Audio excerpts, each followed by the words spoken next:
नमस्कार मेरे प्यारे विद्यार्थियों। स्वागत है आप सभी का उच्च शिक्षा संगम विद एआई पर। मैं जानता हूं कि मॉडर्न कंप्यूटर एप्लीकेशन का एग्जाम करीब आ चुका है और सिलेबस को देखकर थोड़ा डर भी लग रहा होगा। लेकिन आपको बिल्कुल फिक्र करने की जरूरत नहीं है। आज के इस महामैराथन और लास्ट मिनट सजेशन वीडियो में मैं आपके लिए क्लास 12th सेमेस्टर 4 के वो सभी अति महत्वपूर्ण टॉपिक्स लेकर आया हूं जो एग्जाम में सीधे पूछे जाएंगे। हम हर एक कॉन्सेप्ट को सिर्फ पढ़ेंगे नहीं, बल्कि बहुत ही गहराई और आसान उदाहरणों के साथ समझेंगे। तो अपना पूरा ध्यान स्क्रीन पर रखिए और चलिए शुरू करते हैं। सबसे पहले हम शुरुआत करते हैं ऑपरेटिंग सिस्टम के एक बहुत ही महत्वपूर्ण विषय से। हमारा पहला प्रश्न है, टाइम शेयरिंग ऑपरेटिंग सिस्टम क्या है? इसके फायदे और नुकसान क्या है? इसे ध्यान से समझिए। Time sharing operating system multi programming का ही एक तार्किक विस्तार है। इस सिस्टम में एक ही मुख्य कंप्यूटर यानी सर्वर से बहुत सारे उपयोगकर्ता एक ही समय में जुड़े होते हैं। अब सीपीयू तो एक ही है, तो वो सबको एक साथ कैसे हैंडल करता है? इसके लिए सीपीयू अपने समय को बहुत ही छोटे छोटे हिस्सों में बांट देता है, जिसे हम टाइम स्लाइस या क्वांटम कहते हैं। मान लीजिए ये क्वांटम 1 मिलीसेकंड का है। सीपीयू पहले यूजर का काम 1 मिलीसेकंड के लिए करेगा, फिर तुरंत दूसरे यूजर पर चला जाएगा, फिर तीसरे पर। यह स्विचिंग इतनी तेज गति से होती है कि हर बैठे हुए उपयोगकर्ता को यही लगता है कि पूरा का पूरा सीपीयू सिर्फ उसी के लिए समर्पित है। इसका सबसे बड़ा फायदा यह है कि सिस्टम का रिस्पॉन्स टाइम बहुत तेज हो जाता है और सीपीयू कभी खाली नहीं बैठता। लेकिन इसका एक बड़ा नुकसान है इसकी सुरक्षा और विश्वसनीयता। चूंकि एक ही सिस्टम को कई लोग एक्सेस कर रहे हैं, इसलिए अगर कोई वायरस आता है या सिस्टम क्रैश होता है तो सभी उपयोगकर्ताओं का डेटा खतरे में पड़ जाता है। चलिए अब डेटाबेस मैनेजमेंट सिस्टम यानी डीबीएमएस की दुनिया में चलते हैं। यहां से एक बहुत ही कंफ्यूज करने वाला सवाल आता है, डेटाबेस स्कीमा और डेटाबेस इंस्टेंस के बीच क्या स्पष्ट अंतर है? इसको हम एक असली उदाहरण से समझते हैं। जब आप स्कूल में एडमिशन लेने जाते हैं तो आपको एक खाली फॉर्म मिलता है जिसमें लिखा होता है कि यहाँ नाम भरें, यहाँ पिता का नाम भरें, यहाँ जन्म तिथि भरें। ये जो खाली फॉर्म का ढांचा है, यही डेटाबेस का स्कीमा कहलाता है। यानी स्कीमा डेटाबेस का पूरा लॉजिकल डिजाइन या स्ट्रक्चर है, जो बताता है कि टेबल का नाम क्या होगा, उसमें कौन कौन से कॉलम होंगे और डेटा का प्रकार क्या होगा। स्कीमा को एक बार बना दिया जाता है तो उसे बार बार बदला नहीं जाता। अब दूसरी तरफ है इंस्टेंस। जब आप उस एडमिशन फॉर्म में अपना असली नाम और जानकारी भर देते हैं तो वो इंस्टेंस बन जाता है। कंप्यूटर की भाषा में किसी एक विशेष समय पर डेटाबेस के अंदर जो वास्तविक डेटा या जानकारी मौजूद होती है उसे डेटाबेस इंस्टेंस कहते हैं। जैसे ही हम टेबल में कोई नई लाइन जोड़ते हैं या पुरानी लाइन डिलीट करते हैं तो डेटाबेस का इंस्टेंस तुरंत बदल जाता है, लेकिन उसका ढांचा यानी स्कीमा बिल्कुल वैसा ही रहता है। अब हम बात करते हैं आर्टिफिशियल इंटेलिजेंस यानी एआई की। यहां से एक बेहद ट्रेंडिंग सवाल है, चैटबॉट्स क्या होते हैं और ट्यूरिंग टेस्ट क्या है? चैटबॉट दो शब्दों से मिलकर बना है, चैट और रोबोट। ये एक ऐसा आर्टिफिशियल इंटेलिजेंस सॉफ्टवेयर प्रोग्राम है जिसे इंसानों के साथ टेक्स्ट या आवाज के माध्यम से बातचीत करने के लिए डिजाइन किया गया है। ये नेचुरल लैंग्वेज प्रोसेसिंग का उपयोग करता है ताकि हमारी आम भाषा को समझ सके और बिल्कुल एक इंसान की तरह जवाब दे सके।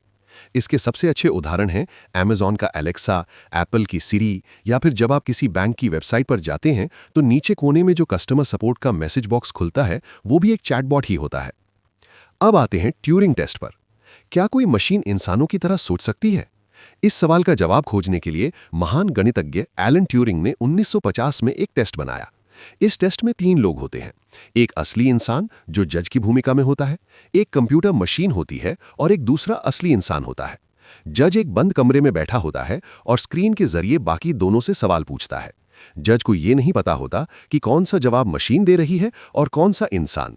अगर बातचीत पूरी होने के बाद जज ये तय नहीं कर पाता कि मशीन कौन है और इंसान कौन है, तो ये मान लिया जाता है कि उस मशीन ने इंसानों जैसी बुद्धिमानी हासिल कर ली है और वो ट्यूरिंग टेस्ट पास कर गई है। हमारा अगला महत्वपूर्ण प्रश्न फिर से ऑपरेटिंग सिस्टम से है। सिस्टम कॉल क्या है और प्रोसेस कंट्रोल ब्लॉक यानी पीसीबी किसे कहते हैं? सिस्टम कॉल को समझने के लिए एक रेस्टोरेंट का उदाहरण लीजिए। आप कस्टमर हैं, आपको खाना चाहिए, लेकिन आप सीधे किचन में जाकर खाना नहीं बना सकते। आप वेटर को ऑर्डर देते हैं और वेटर किचन से खाना लेकर आता है। यहां आपका प्रोग्राम कस्टमर है, ऑपरेटिंग सिस्टम का मुख्य हिस्सा यानी कर्नल वो किचन है और जो सिस्टम कॉल है वो वेटर है। यूजर का प्रोग्राम सीधे कंप्यूटर के हार्डवेयर को नहीं छू सकता। इसलिए जब भी किसी प्रोग्राम को कोई हार्डवेयर चाहिए होता है, जैसे प्रिंटर से प्रिंट निकालना हो या हार्ड डिस्क में कुछ सेव करना हो, तो वो सिस्टम कॉल के जरिए ऑपरेटिंग सिस्टम से विनती करता है। और पीसीबी क्या है? जब भी कंप्यूटर में कोई प्रोग्राम चालू होता है तो वो एक प्रोसेस बन जाता है। ऑपरेटिंग सिस्टम को हर प्रोसेस का हिसाब किताब रखना पड़ता है। इसके लिए वो हर प्रोसेस का एक पहचान पत्र बनाता है, जिसे पीसीबी यानी प्रोसेस कंट्रोल ब्लॉक कहते हैं।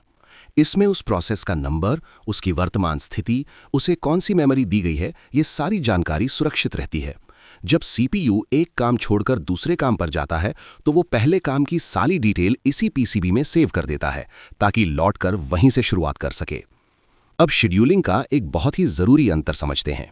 एफसीएफएस और एसजेएफ शेड्यूलिंग के बीच क्या अंतर है?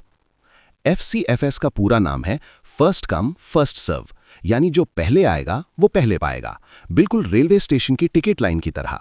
जो प्रोसेस रैम में सबसे पहले आता है, सीपीयू सबसे पहले उसी का काम पूरा करता है। ये बहुत ही आसान तरीका है, लेकिन इसमें एक बड़ी समस्या है जिसे कॉन्वॉय इफेक्ट कहते हैं। मान लीजिए एक बहुत बड़ा प्रोसेस पहले आ गया, जिसे पूरा होने में 1 घंटा लगेगा, और उसके पीछे एक छोटा प्रोसेस है जिसे सिर्फ 2 सेकंड लगने हैं, तो उस छोटे प्रोसेस को पूरे 1 घंटे तक इंतजार करना पड़ेगा। इस समस्या को दूर करने के लिए एसजेएफ यानी शॉर्टेस्ट जॉब फर्स्ट का इस्तेमाल होता है। इसमें सीपीयू लाइन में खड़े सभी प्रोसेस को देखता है और जिसका काम सबसे छोटा होता है, जिसका बर्स्ट टाइम सबसे कम होता है, उसे लाइन से बाहर निकालकर पहले पूरा कर देता है। इससे औसत प्रतीक्षा समय बहुत कम हो जाता है।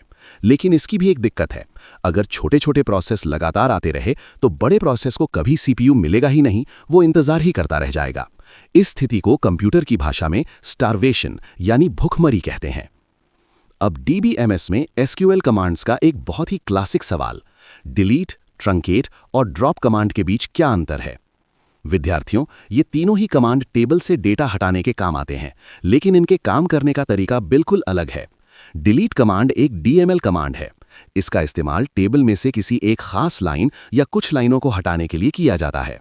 इसमें हम वेयर क्लॉज का इस्तेमाल करते हैं, जैसे सिर्फ उस कर्मचारी का नाम हटाओ जिसकी सैलरी 10,000 है।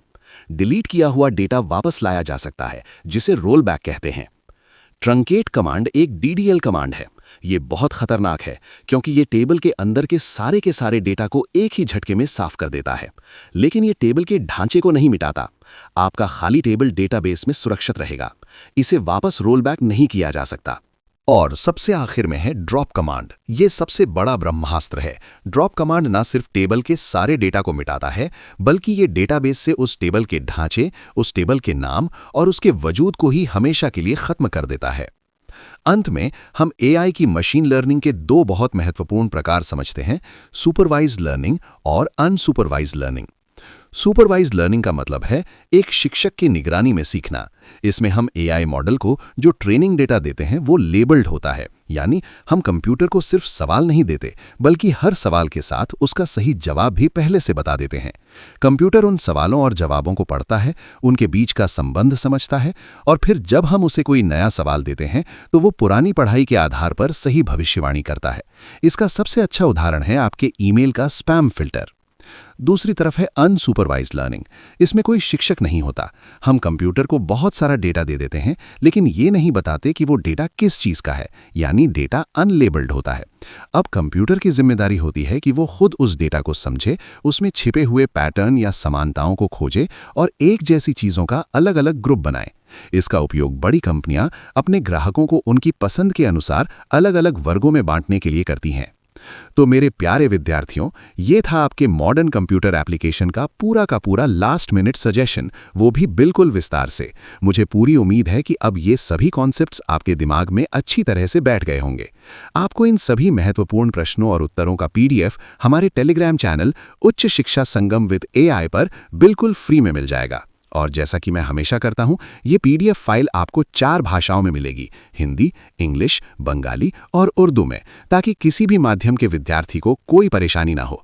आपको कहीं से भी कोई पेड पीडीएफ खरीदने की बिल्कुल ज़रूरत नहीं है।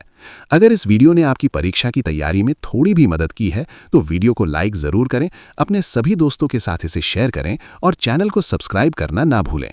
आपकी बोर्ड परीक्षाओं के लिए मेरी तरफ से ढेरों शुभकामनाएं। शांत मन से पेपर लिखिएगा, एकदम फोड़ कर आना है। धन्यवाद।